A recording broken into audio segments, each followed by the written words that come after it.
নারীবাদীদের আপনি কখনোই মানুষের কাতারে ফেলতে পারবেন না। জন্তু জানোয়ারের কাতারের মধ্যে ফেলেও সব থেকে ইতর শ্রেণী হচ্ছে এই নারীবাদী।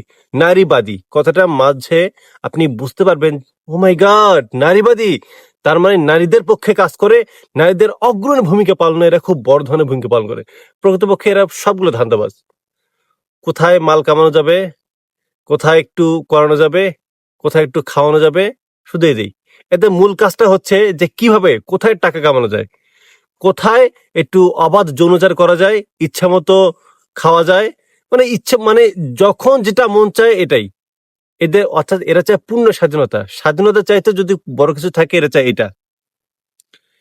দেখবেন দেশে প্রত্যেকটা ধর্ষণ হবে, এরা কিন্তু সব ধর্ষণের পক্ষে দাঁড়াবে না।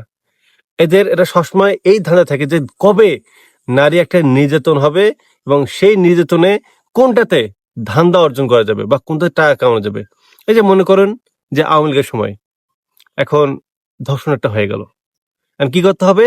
বিএনপি অথবা জামাতের বা অন্য যে কোনো দলের উপর চাপিয়ে দিতে হবে। ওইদিকে আওয়ামী লীগ থেকে টাকা দেবে, তোমাদের টাকা দিলাম, তোমার নামও আন্দোলন করো। এই যে বিএনপি জামাতের বিরুদ্ধে হয়ে গেল, লাগালাগি শেষ। ধর্ষণ করেছে কে? বিএনপি অথবা জামাতের একজন। ওকে, সিল দিয়ে দিল। আবার এখন ক্ষমতা কি আছে? বিএনপি। এখন বিএনপি বিরোধীকে জামাত। এখন যে কোনো নারী ধর্ষিত হয়ে যাক, একবার দেখবেন যে ফটোকার সহ একটু যদি দাড়ি থাকে, ভাই দাড়ি থাকলেও তো জামাত, দাড়ি না থাকলেও ওকে কোনো না কোনো ভাবে নামাজ যদি পড়ে বা কোনো মুসলমান যদি হয়, ওকে জামাতে ট্যাগ দিয়ে এই তো সে আগে জামাত করতো বা এখন জামাত করে, এই যে ধর্ষণ করেছে, সবকিছু রেডি। নারীবাদীরা নামলো যে জামাতকে নিষিদ্ধ করতে হবে, জামাতের লোকেরা ধর্ষক, এরা নারীকে মারে না, এরা নারীবাদীকে মারে না, এরা নারীদের ঘরের মধ্যে বন্দি রাখে, ইত্যাদি ব্লা ব্লা ব্লা, শেষ। তো এই হচ্ছে এদের। তাছাড়া যেখানে মাল মানে কামানো নেই সে পক্ষে এরা দাঁড়াবে না। এই যে দেখুন, আমি গতকালকে একটা ভিডিও তৈরি করেছিলাম, সেটা হচ্ছে ওই যে তনু হত্যা কুমিল্লা ক্যান্টনমেন্টের মধ্যে। এই নারীবাদীরা কিন্তু নামবে না, কেন জানেন? কারণ এরা নামলেই এদেরকে কেউ টাকা দেবে না, বা নামলেও এদের বাম্বু দেবে সেনাবাহিনীর পক্ষ থেকে, নামবে না এরা। আবার মুনিয়া হত্যাকাণ্ড, এই যে বসুন্ধরা গ্রুপ, তানভীর যে তাকে ধর্ষণ করছে এরপর হত্যা করেছে, এরা নামবে না। কেন নামবে না? কারণ কোনো দল এদের পক্ষে নেই। ওই আনভির হচ্ছে সরকার পক্ষে দল, যদি নামে ওদের বাম্বু দিয়ে দিবে। এরপর সাগরুনি হত্যা, কিভাবে সাংবাদিককে হত্যা করলো, এরা নামবে না। কারণ সরকারের এর সাথে যোগসাজশ আছে, কে নামবে, কে টাকা দেবে? নাই।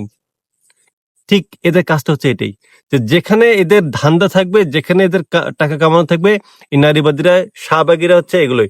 তাছাড়া এদের কোনো কাজ নেই, এদের কোনো কাজ নেই। এরা হচ্ছে যে সব থেকে বড় কীট, এরা হচ্ছে সব থেকে বড় হচ্ছে আবর্জনা। এদেরকে ডাস্টবিনে ফেলা উচিত। এরা দেশের জন্য কোন সমাজের হচ্ছে বোঝা, সমাজে মানে প্রকৃত বোঝা কারা জানেন? এই প্রকৃত বোঝা হচ্ছে এই নারীবাদীরা, এই শাহবাগীরা। আমি খালি ভাবি ভাই, এদের সাথে সংসার করে কিভাবে পুরুষরা? এদের বিয়ে হয় কেউ, বা এদের দেখে তো ঘৃণা লাগে ভাই। যেসব পুরুষরা ওদের সাথে ইয়ে করিস, তো মানে ঘৃণা লাগে না এদের? থুঃ, ব্যাক। ভাই তোরা কেমনে করিস ভাই এই নারীবাদীদের সাথে? গন্ধ, গোসল করে না, ঠিক মতো ধোয় কিনা, আল্লাহ, সরি।